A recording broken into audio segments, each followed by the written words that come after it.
and welcome to my YouTube channel. Today I will tell you that how to create a submit button and why do we create it. So first let us understand that why do we create a submit button on our form.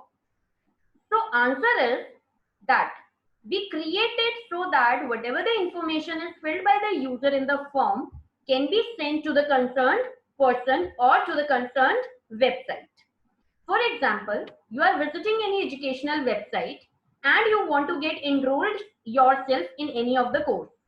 So that website will ask you to fill any form, and after filling the form, will it be sent automatically to the website? Do you really think so? No. For that, you need to click on submit button.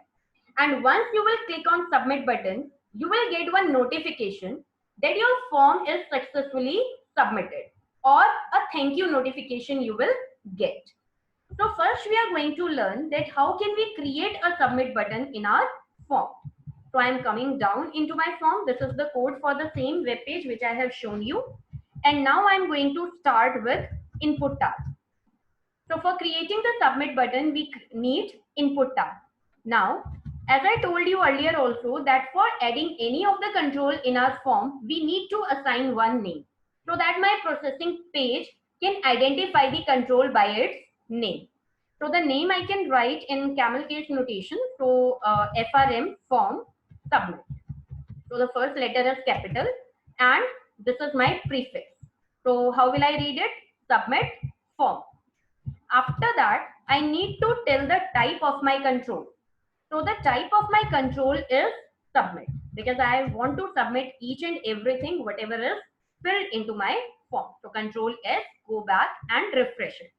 Now as you can see that one submit button is added over there, right? And once I'll click upon here, then I'll be redirected directly onto my processing page. But as of now, there is no processing page created by us. So now we are going back. After creating the submit button, the next question arises is that whatever the information we are filling in our form, where does it go and save it? So the answer is that this information goes to the processing page, which must be using JavaScript or any server-side programming like PHP or anything like .NET to maintain the databases at the backend. So where is my processing page basically? I'm sorry. So here is my processing page. Once I started creating my form, I wrote one attribute. And that attribute is containing one web page name, that is process.html. Basically, this web page is my processing page. So let's create it. So I'm going to click on File, New, and HTML. Quickly, I'm going to make it head. And under head, I want to assign one title to my web page, that is processing page. Close title, close head, open body. Then I want to give one heading over there. Your form is submitted successfully. After that, I'm going to close my body tag and I'm closing my HTML tag. So let me read it. Your form is submitted successfully. Yes. Now Control plus S. On the desktop, I'm going to save it by the name process.html. The same web page name I'm giving, which I have mentioned in my action attribute of web page. Now what will happen? Let's see. This is my web page and I'm going to fill it. So user ID, nch.girl, password I'm going to mention over here, Neha12, and gender as female. Now I'm going to pick the days for MFW. So I'm going to tick on Monday, Wednesday and Friday. Now I want to get enrolled myself for Java course. So I have selected one Java course. I'm going to give one feedback.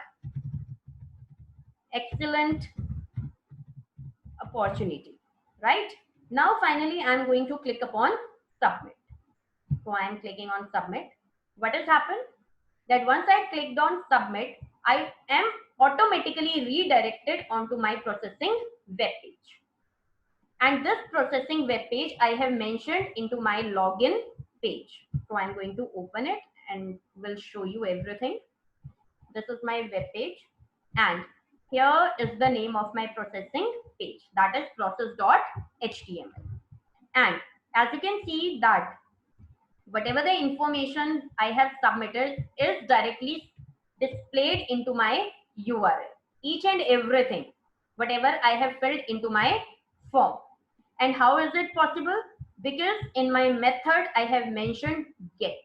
There are two methods, get or post. So first, I'm going to tell you that what has happened if I'm using the get method, or if any processing page or if any form is using this get method. So let me tell you this, that my user ID.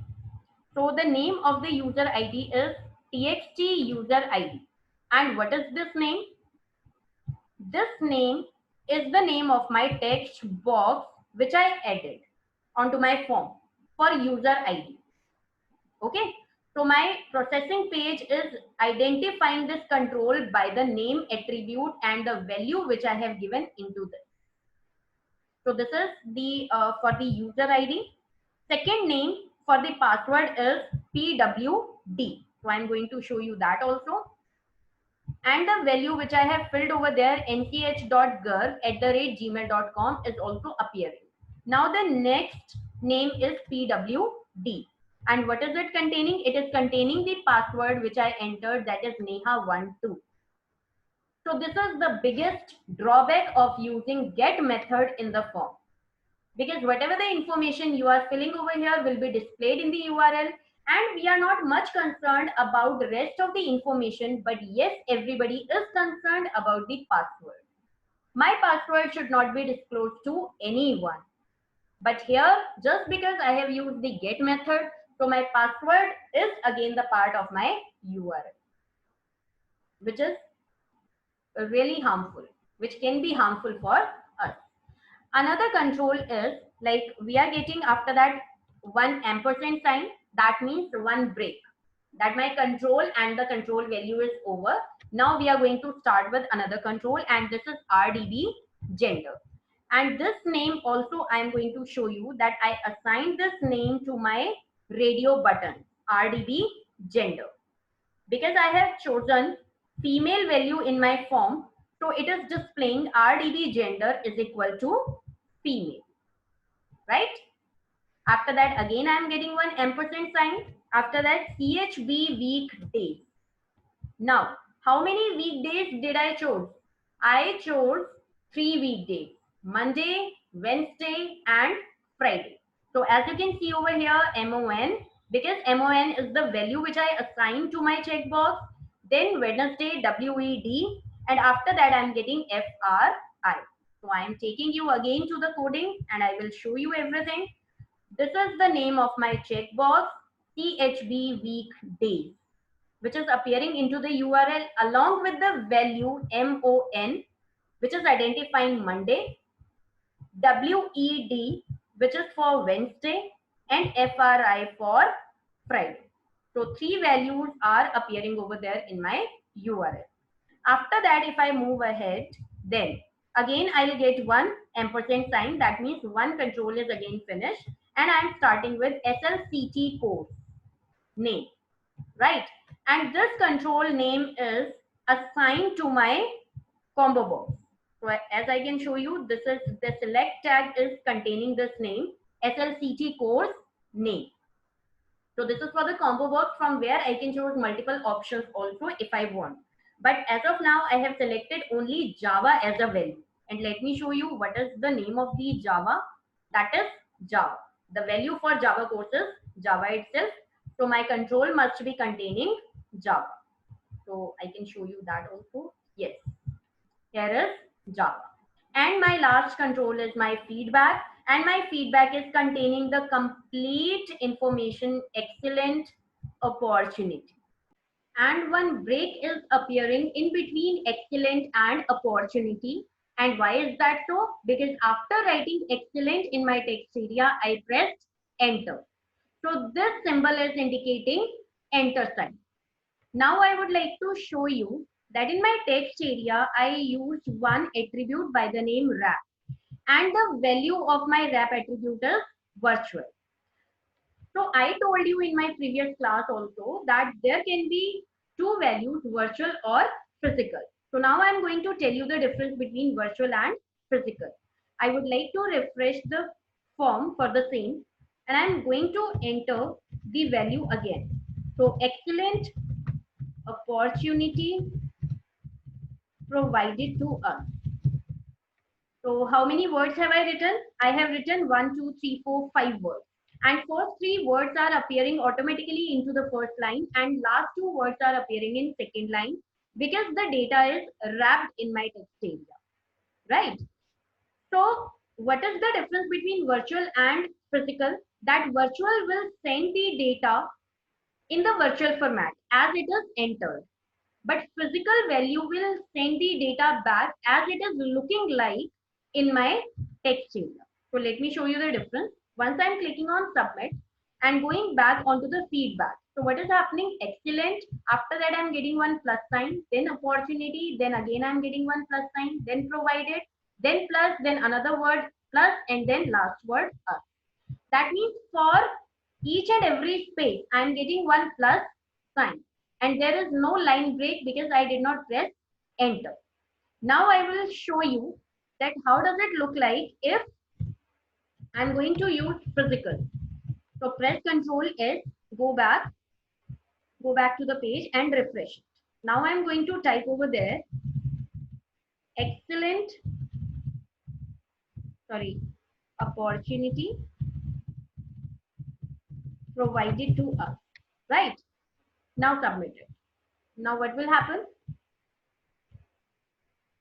After excellent, we have plus sign. After opportunity, we have plus sign. After provided, we have plus sign also and one line break as well. Why is this line break? Because my data was appearing in the same manner. After three words, there was a line break automatically because the data is wrapped. Although I did not press enter, but still it was shifted automatically to the next line. So my data is sent to the processing page as it was entered, or we can say as it was physically appearing onto the form. So this is the difference between virtual and physical, and my submit button will send according to these values. Another thing I wanted to tell you that because I used my get method, so everything is appearing into my URL, but which is insecure. So get is very insecure method to use. In place of that, I should use post. So Control S. Now I'm going back, open the page and refresh it, right? Now I'm going to enter again the form. I want to enter the details over there, female. Now Monday, Tuesday, Saturday. I'm going to choose this C++ and here I'm writing excellent and press submit. Now again, I am redirected onto the processing page, but now as you can see into my URL, apart from the name of my processing page, process.html, nothing is displayed. So this is the secured method to submit any form. So we should prefer using post. And this is the difference between get and post method. So I guess we have learned many things today and this is enough for the day. In my next tutorial, I will tell you that how can we reset the form. Till then, stay safe, stay happy. Thank you.